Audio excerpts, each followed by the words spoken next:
আমাদের সবার প্রিয়, আপনাদের সবার প্রিয়। যখন ওয়েবসাইটে নামগুলো দেখায় দেখি দেবাশিসের আগে যারা আছে তারা সবাই গ্লোবাল রেড ডায়মন্ড ডিরেক্টর, কিন্তু রেড ডায়মন্ড ডিরেক্টর দেবাশিসের আগে একজনও নেই রেড ডায়মন্ড ডিরেক্টর হিসেবে ইন্ডিয়া নাম্বার 1। এটা আমার মুখের কথা না, এটা ওয়েবসাইট থেকেই বুঝে পেরে যাবে। অসাধারণ কাজ করছে, পাগলামি নিয়ে কাজ করছে। এই পাগলামিটা সবার মধ্যে দরকার। আজকে 4.5 লক্ষের উপর রোজগার করছে, অর্ডিনারি ছেলে। রেড ডায়মন্ড ডিরেক্টর গাড়ি বাড়ি সব কিছু করে নিয়েছে। আগামী দিন তো অনেক কিছু নেবে, কেন বয়স্ক। আমি এখন ডেকে নেব red diamond director Debashis Chakraborty এবং দারুণভাবে ইনোভেটিভ আইডিয়া নিয়ে কাজ করছে আরেকজন রেড ডায়মন্ড ডিরেক্টর মোনালিসাকে। মোনালিসার কথাও আমরা শুনবো তো। দুটো দরজা কেন বন্ধ করতে?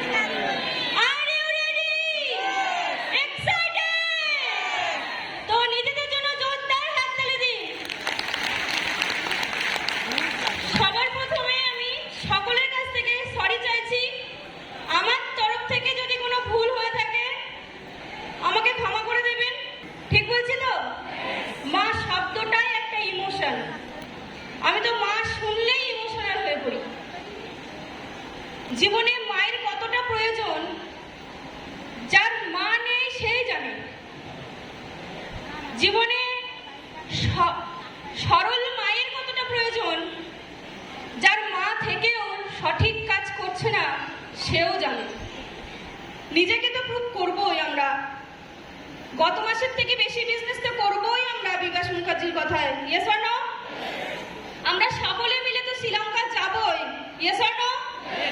আমরা না সবার আগে বিনয়ী হতে শিখি। পারবো তো? আপনাকে যত মানুষ আঘাত করবে আপনি তত বিনয়ী হয়ে যান। আপনাকে যত মানুষ অসম্মান করবে আপনি তত নম্র হয়ে যান। তবে কেউ একগাল মারলে আর একগাল বাড়িয়ে দেবেন না, ওই বিনয়ী হতে বলিনি। সম্মানের সাথে বাঁচতে গেলে মেরুদণ্ড সোজা রাখতে হবে। তাই বলে এই না কেউ অসম্মান করে যাবে সেটাকেও মেনে নেবেন। সম্মানের সাথে বাঁচুন। সকলকে আমি শুভেচ্ছা জানাই, সকলের জন্য আমি ভালোবাসা জানাই, সকলকে, সকল মায়েদের জন্য আই লাভ ইউ মা সকলকে জানাই। হ্যাঁ, 2-4 ঘন্টা আমরা এক জায়গায় থাকি, তারপরেও কিছু মানুষ আছে 30 দিনের মধ্যে একদিন তাদের সময় বেরোয় না। আর যদিও বা কিছু লোকের বেরোয়, এই কিছুক্ষণ থাকার পরেই আবার তাড়াতাড়ি চলে যেতে হয়। এত ব্যস্ত আর এত ইম্পর্টেন্ট কাজ থাকে, তাদের কিছু করার নেই, তাদের নিরুপায় তারা। কিন্তু এত কাজ করে আর এত গুরুত্বপূর্ণ জায়গায় থেকে এতদিনের লাইফটা কোন জায়গায় গেছে নিজেকে প্রশ্ন করতে বলবেন তাদেরকে।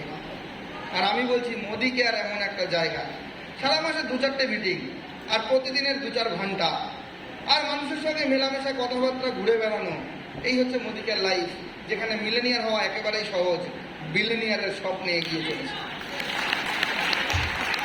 তো প্রাউড ফিল করে এই টিমের জন্য, যে এই টিম কি দারুণ টিম।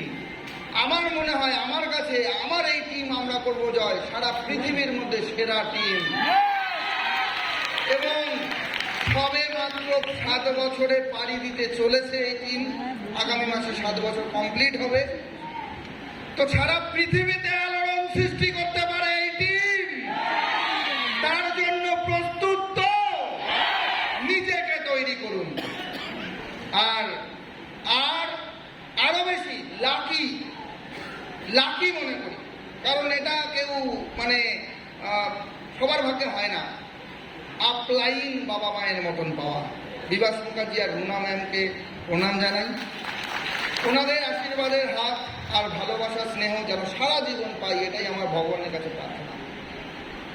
আর মাদার্স ডে, মায়ের কথা কি বলবো, যতদিন মাকে পেয়েছি খুব ভালোবাসা, আদর, যত্ন, শাসন সব কিছু। এবং আমি মনে করি আমাকে তৈরি করে গেছে আমার মা। মাকে কত দামি জিনিস দিলে, কত দামি শাড়ি আর কি গয়না, এটাই মা কতটা সন্তুষ্ট হবে তা জানি না। আপনি যদি আপনার মাকে নাও দেখেন, আপনি মিলেনিয়ার হলে তিনি সব থেকে বেশি খুশি হবেন।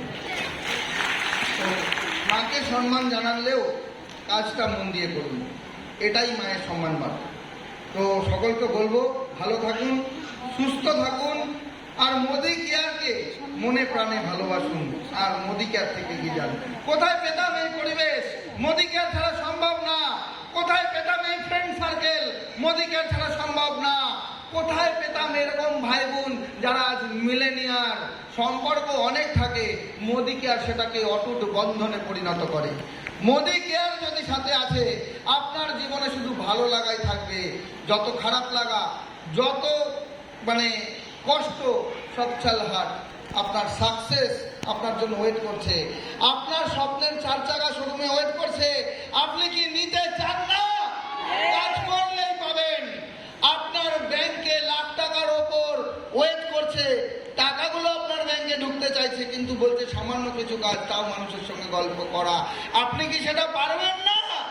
নিজেকে জাগিয়ে তুলুন আর বলুন হ্যাঁ পারবো। আর রিডিং বুক সেশন থেকে আমরা শিখেছি, মহান পুরুষদের যা ছিল, মহান মানুষদের যা ছিল, তা সবই আছে তোমার মধ্যে। সেই 2টি চোখ, 2টি হাত, 2টি পা, 2টো কান, কিন্তু ব্যবহার করার জন্য একটা মস্তিষ্ক। তাই একটু ভাবুন যে কিভাবে আপনি সাকসেস পেতে পারেন, কিভাবে আপনার টিমের লোকের সাকসেস হবে, কিভাবে আপনার গ্রোথ আসবে, কি করে আপনি মিলেনিয়ার হবেন, একটা পরিকল্পনা করুন। যাকে রাজি করাতে পারছেন না, যাকে জয়েনিং করাতে পারছেন না, যাকে লয়্যালটি নিয়ে পারছেন না, এটাই পরিকল্পনা করুন কি করে সেটা করা যায়। এটাই হবে আপনার কাজ। লাস্ট 2টো সেশন করলাম, গতকালকে এক জায়গায় মিটিং গেছিলাম, সেখানেও বলেছি, অনেকে অজুহাত দেখায়, অনেকে প্রবলেমের কথা বলে, বোঝাতে পারছি না, এই না সেই না। তো আমি আমার একটা টিমে প্রোগ্রাম করতে গিয়ে সেদিন বললাম 9-10 ফিজিক্সের বইটা একটু খুলে দেখার জন্য। ওখানে কার্য বলে একটা চ্যাপ্টার ছিল, আর কার্যের একটা সংজ্ঞা ছিল। সরল ভাষায় যদি প্রত্যেককে বোঝাতে হয়, তাহলে একটাই কথা বলবো, বাধাকে অতিক্রম করার নামই কাজ। মানসিক বাধা, দৈহিক বাধা এবং পারিপার্শ্বিক বাধা, যে কোনো বাধাই হোক, ওটাকে আপনি অতিক্রম করতে পারলেন তার মানে কাজ করলেন, অতিক্রম করতে পারছেন না মানে কাজ করছেন না। সুতরাং কি করবেন এটা আপনার ডিসিশন। আমি শুধু কার্যের সংজ্ঞা, কাজ কাকে বলে বলছি, বাধাকে অতিক্রম করা। সেটা আপনার মানসিক বাধা হোক, আপনার দৈহিক বাধা হোক, বা পারিপার্শ্বিক সার্কেলের বাধা হোক, আপনি এই সমস্ত বাধা, যে কোনো বাধা অতিক্রম করবেন, তার মানে আপনি কাজ করছেন। Are you ready? Excited? Millionaire হতে চান? তো প্রত্যেকে উঠে দাঁড়িয়ে একটাই কথা বলবো, আমরা সকলে সমবেত থেকে অনেক বড় কাজ করার দায়িত্ব নিয়েছি। লিডার হতে চাই? আগে নিজেকে প্রমাণ করুন। শিখতে চাই? কাজ করতে চাই? নিজের মনে বিশ্বাস রাখুন আর বলুন হবে।